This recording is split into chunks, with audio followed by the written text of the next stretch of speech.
Have you ever felt like you are living a life that isn't really yours? As if somehow you are following a script written by someone else, parents, teachers, friends, society, and deep down, something inside you is screaming that something is wrong. You wake up every day, put on the same mask as always, fulfill your obligations, interact with people as if everything is fine. But at some point, when silence finally arrives, that uncomfortable question arises. Who am I really? Carl Jung believed that this feeling of disconnection is not a coincidence. On the contrary, it is a symptom of a deep problem that almost no one has the courage to face. Most people go through their entire lives without ever knowing their true selves. They limit themselves to living social roles, manufactured identities, and imposed expectations. The worst part? They believe that this is all there is.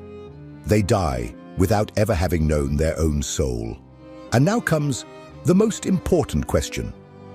Is this happening to you? What you called self may not be you. Your personality, your desires, your beliefs. How much of this is truly yours, and how much was placed there by others? Since childhood, we have been conditioned to fit in, to become acceptable, to hide certain aspects of ourselves in order to be loved. We create a mask, or as Jung called it, a persona, a social disguise that we use to protect ourselves. But the more we wear this mask, the further we drift away from our true selves. And one day, this mask becomes all that is left of us. But Jung warned us. Living disconnected from who we really are comes at a cost. A cost paid with anguish, dissatisfaction, and a constant feeling that something is missing. Have you ever felt that no matter what you achieve, there is still an emptiness? As if something essential is always out of your reach. This happens because what you truly need is not out there.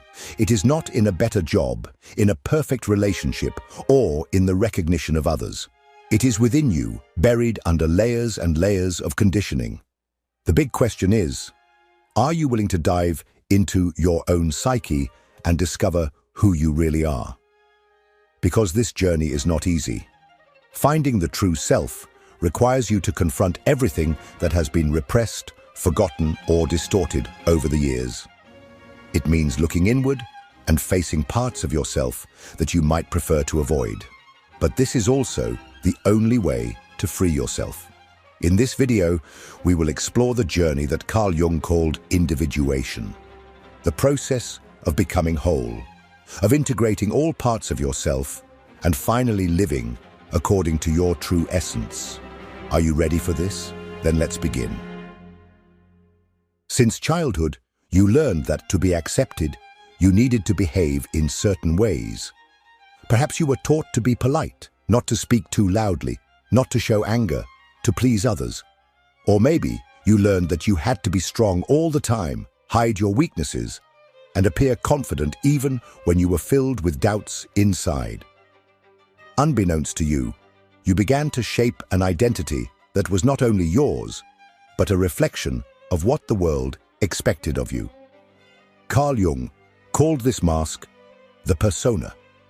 It is the face you present to the world, the version of yourself that you constructed to fit in.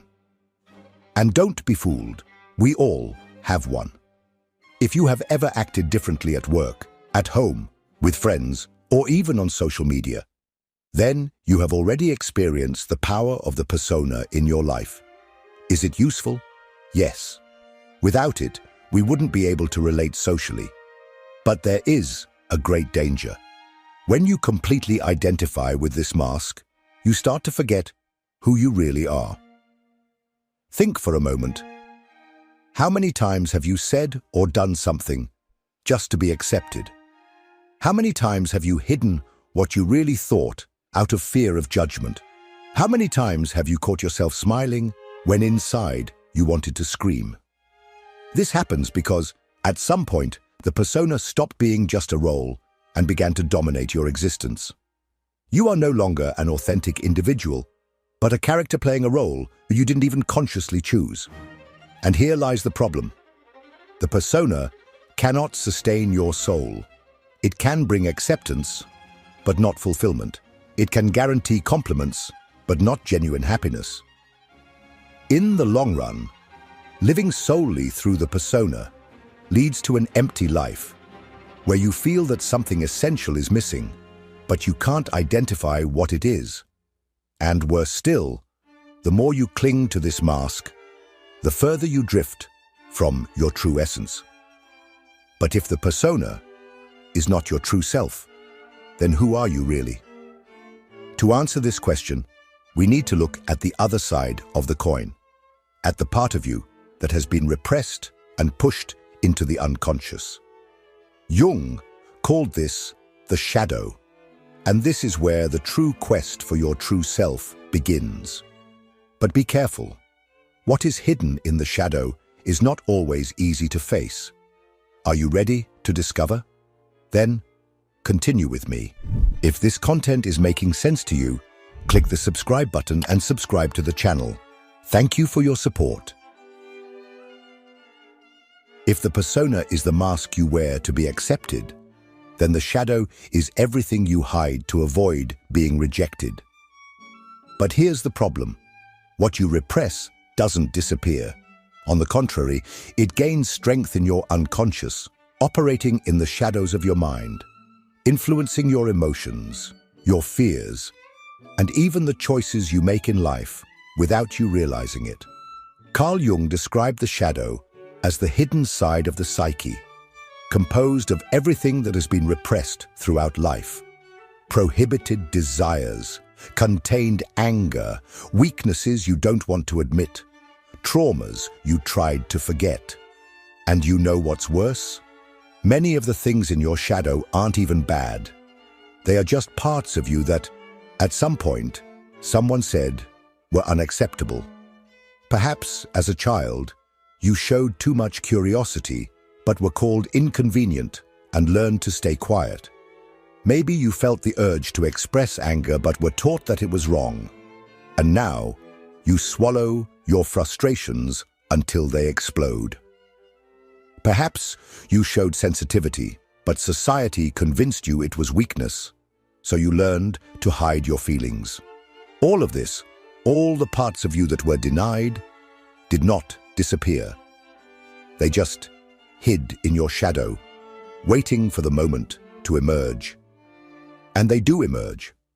If you've ever had an outburst of anger and then regretted it, felt envy towards someone and tried to deny it to yourself, or reacted excessively to criticism without understanding why, then you have experienced your shadow taking control. When we don't consciously deal with it, it manifests in distorted ways, sabotaging our relationships, our careers, our self-esteem. But here's the truth that no one tells you. Your shadow is not your enemy. On the contrary, it is where many of the most valuable aspects of your personality lie: your creativity, your authenticity, your true strength. You cannot be whole until you integrate this part of yourself. And to do that, you need to stop running away and start looking inward. But how do you face something that has been repressed for so long? How do you bring your shadow into the light without letting it consume you?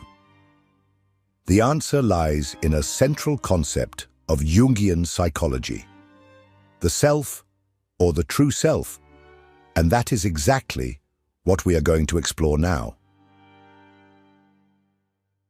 If the persona is the mask and the shadow is everything you have repressed, then the self, the true self, is what exists beyond these layers.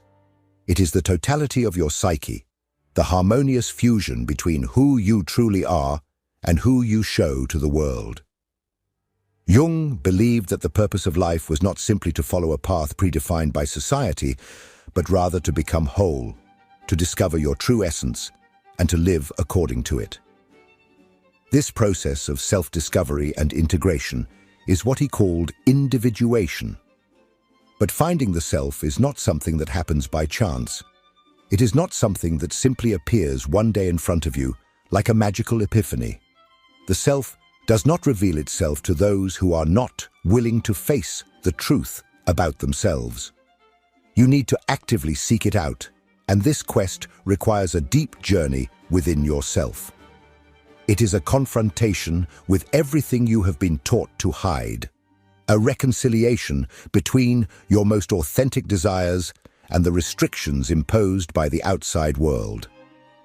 The greatest obstacle to finding the true self is fear.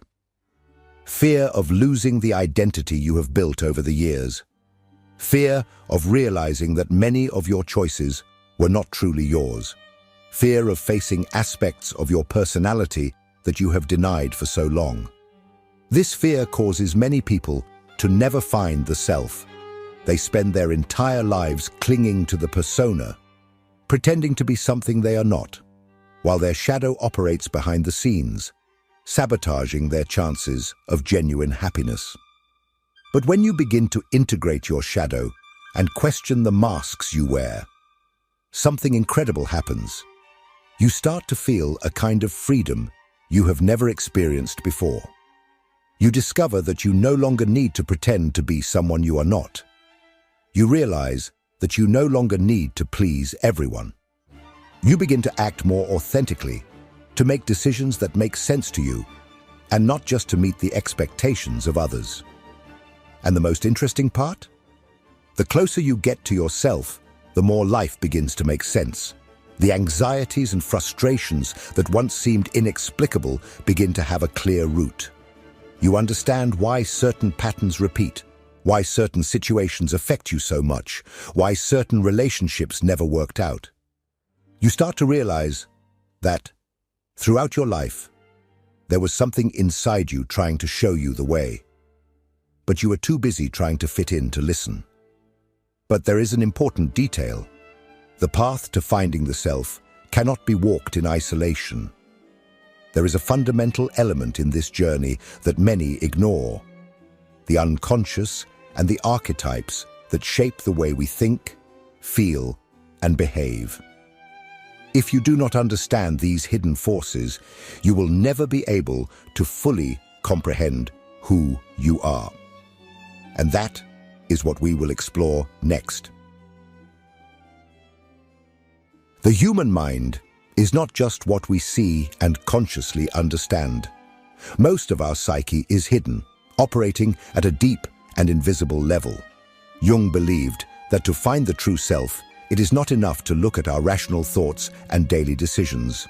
We must dive into the depths of the unconscious, for it is there that the hidden patterns that shape our identity are found. But what exactly is in this unconscious? Beyond your shadow, beyond repressed memories and unrecognized desires, there is something even more fundamental: archetypes. Jung discovered that the human psyche is not a blank slate. On the contrary, we are born with universal mental structures, patterns of thought, behavior, and emotion that are shared by all people, regardless of culture or time. He called this the collective unconscious. And it is from this collective unconscious that archetypes emerge, primordial images that influence the way we perceive the world and ourselves. If you have ever felt an inexplicable attraction to certain stories, myths, or symbols, it is because archetypes are acting within you. They appear in fairy tales, movies, religions, and, most importantly, in your own dreams and behaviors. For example, the hero is an archetype present in virtually all cultures. It represents one who faces challenges, overcomes obstacles, and seeks transformation. But there is also the wise one, who symbolizes knowledge and introspection. The rebel, who challenges the rules and questions the system, and the caregiver, who lives to protect and serve others. And the most interesting part? You do not choose which archetypes influence your life. They operate within you without your awareness. The problem arises when you identify only with one archetype and ignore the others. If you only see yourself as the hero, you may end up feeling pressured to always be strong, unable to accept weaknesses or vulnerabilities. If you live solely in the role of the caregiver, you may spend your life putting others' needs above your own, forgetting about yourself. Finding the true self means balancing these archetypes, recognizing which ones dominate your life, and integrating those that have been neglected. But how do these archetypes appear in your life? The answer lies in your dreams, your impulses, the patterns that repeat without you understanding why. And if you ignore them, you will be ignoring essential parts of yourself. That is why so many people feel lost. They do not understand that there are invisible forces shaping their desires, their decisions, and even their existential crises. But here is the most important question. If you do not become aware of these archetypes, they control you. They determine your behaviors, your insecurities, your relationships. But if you recognize and integrate them, you take control of your own narrative. And that is precisely what differentiates those who find their true self from those who spend their entire lives trapped in automatic patterns. But what if you ignore all of this? What happens to someone who refuses to look at the unconscious, who resists individuation and continues to live according to masks and illusions? The answer lies in the psychological suffering that accompanies those who flee from themselves. And that is the danger of non-individuation, which we will explore now. What happens to someone who spends their life running away from themselves? Who ignores their own shadow, lives imprisoned in a persona, and refuses to acknowledge the archetypes that shape their destiny? Carl Jung was clear. Avoiding the process of individuation does not keep us safe. Instead, it condemns us to a fragmented existence, filled with anxiety, frustration, and an emptiness that can never be filled by anything external. Many people believe that following society's rules and fitting into what is expected of them will guarantee a peaceful life. But this tranquility is merely superficial. At some point, something begins to go wrong. It may manifest as emotional crises with no apparent explanation, feelings of dissatisfaction even when everything seems perfect, or the emergence of psychosomatic illnesses. The body and mind always find ways to alert us when we are straying too far from our true nature. Non-individuation can also manifest through destructive patterns. Have you ever noticed how some people repeat the same mistakes throughout their lives? How they enter abusive relationships, sabotage their own achievements, or live in a constant state of dissatisfaction? This happens because when we do not deal with what is hidden within us, we become prisoners of our own unconscious.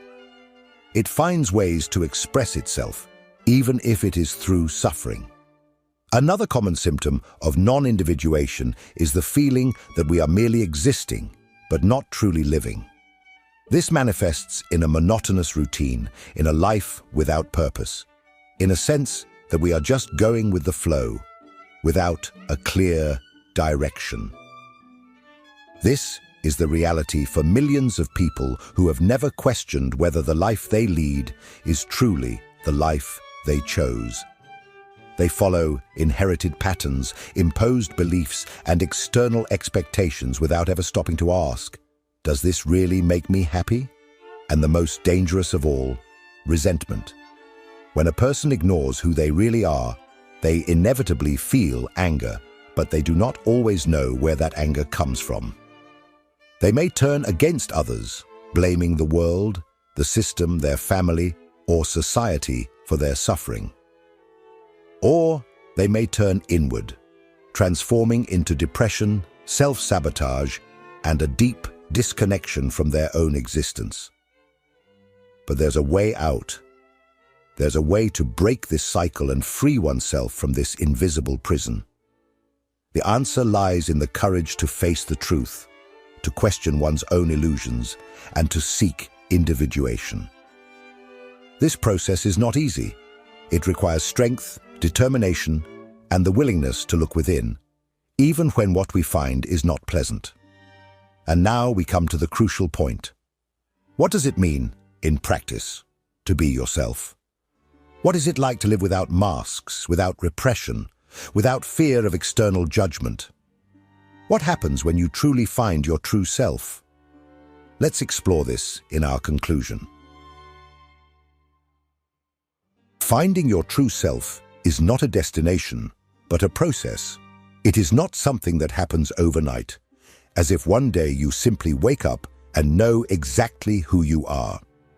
It is a journey that lasts a lifetime, a path of discoveries, deconstruction, and reconstruction, facing the shadows and freeing yourself from the masks that have been imposed on us. And it is a path that few choose to walk. Most people prefer the safety of conformity. They cling to their personas because they believe that without them, they would be rejected. They avoid looking at their shadows because they fear what they will find there. They ignore the archetypes that guide their lives because they do not want to admit that they are not in control as much as they would like. But this fear comes at a cost. An empty existence, lacking authenticity, depth, and real meaning. Jung showed us that true freedom lies not in fitting in, but in becoming who we really are.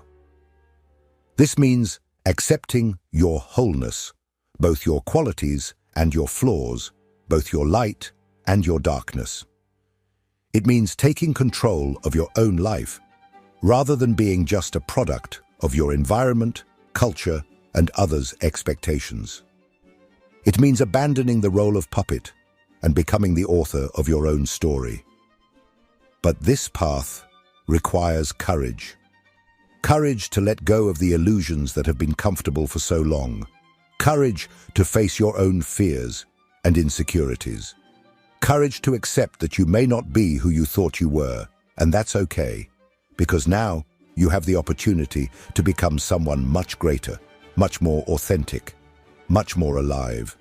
So I ask you, are you ready for this challenge? Are you willing to question the stories you've been told about who you are? To confront the parts of yourself that have been repressed? To finally live according to your true essence? If something in this video made you reflect, let me know in the comments. What part impacted you the most? Have you ever felt like you were living an identity that wasn't really yours? Let's talk about it. And don't stop here. The next video is essential to deepen this journey and understand even more about the hidden mechanisms that shape your mind. So keep watching, because this discovery is just beginning.